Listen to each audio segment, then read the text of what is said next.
I'm going to be going over basic hamster care. I've gotten a lot of requests to do this video. Now I do have some other videos on hamsters, and that is how to feed a hamster, and then I did another video about their scent glands, so be sure to check those out. But today will be an overall basic hamster care video.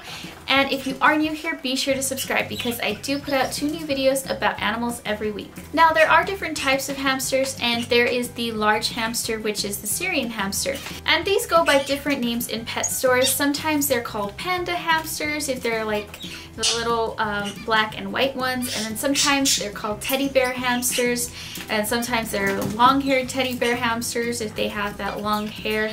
But basically those are all Syrian hamsters, and they've just been bred to look a certain way. But there's really not any difference, they're all Syrian. And then there are the dwarf hamsters, and there's different ones like the Winter's White, the Campbell's, and there's other different kinds. Now a lot of times these are sold in pet stores, and they're actually a mix between the different ones. They are different species, so it's not a good idea to be mixing them. They do come out with health problems this way, so sometimes like the fancy hamsters, or you know, the ones that have different colors and patches, it's because they have been interbred. And that does cause a lot of issues with those hamsters. Now some of these dwarf species, like the robo hamster for example, can be kept in pairs or more because in the wild they do live in large colonies, but other species prefer to live alone. So it's important to find out which species you're getting, to do a little bit more research on those particular hamsters.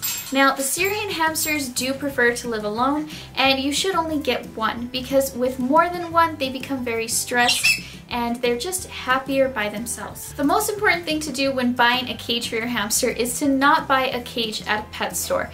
These hamster cages are usually just too small for hamsters. Sometimes some of them will work, but the ones that are a little bit bigger, usually the hamster can go through the bars. A Syrian hamster needs about 360 square inches, whereas a dwarf hamster needs about 288 square inches. So the best thing to do is to usually get a tank for the hamster, and this will give them enough room and just make a better cage for them, one that they won't be able to squeeze through the bars, especially when the hamster is young. If you can get a bigger cage than the minimum, that's great. Just make sure that your hamster does have a lot of room to roam around in. For bedding, you can either use aspen, which is my favorite for my hamster right now, or you could use paper bedding such as Carefresh. Make sure you don't use wood shavings like cedar. Those are harmful for all small animals. Now great items for your cage is a wheel, a water bottle, and hides. Other great things to add to your cage are tunnels, wood chew toys, and of course little grass toys. Now some dwarf hamsters also like to have a dust bath in their cage. And then for hides and tunnels, you can also use cardboard boxes and things like that to make more things for your hamster to interact with. Your hamster should have a mix between dry food and fresh food.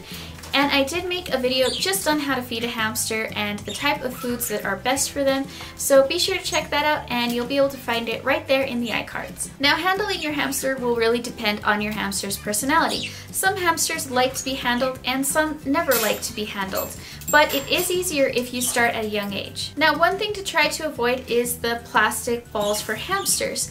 Now if you can set up an area for your hamster to play in, that would be best. If you're unable to make sure that your hamster will be able to safely play in an area without escaping, then you can put him in the ball, but just watch him very closely. Make sure he doesn't look stressed, and make sure that he is getting enough airflow and that it isn't too hot for him. Hamsters will often go to the bathroom in one place, which you can clean every couple of days, and then clean the entire cage every week. Try to avoid using anything plastic for hamsters because they do usually bite these and can become impacted, and that will result in them dying. Thanks for watching this video. If you enjoyed it, be sure to give it a thumbs up. You can also find me and my animals on Facebook, Instagram, and Twitter. See you guys next time. Bye!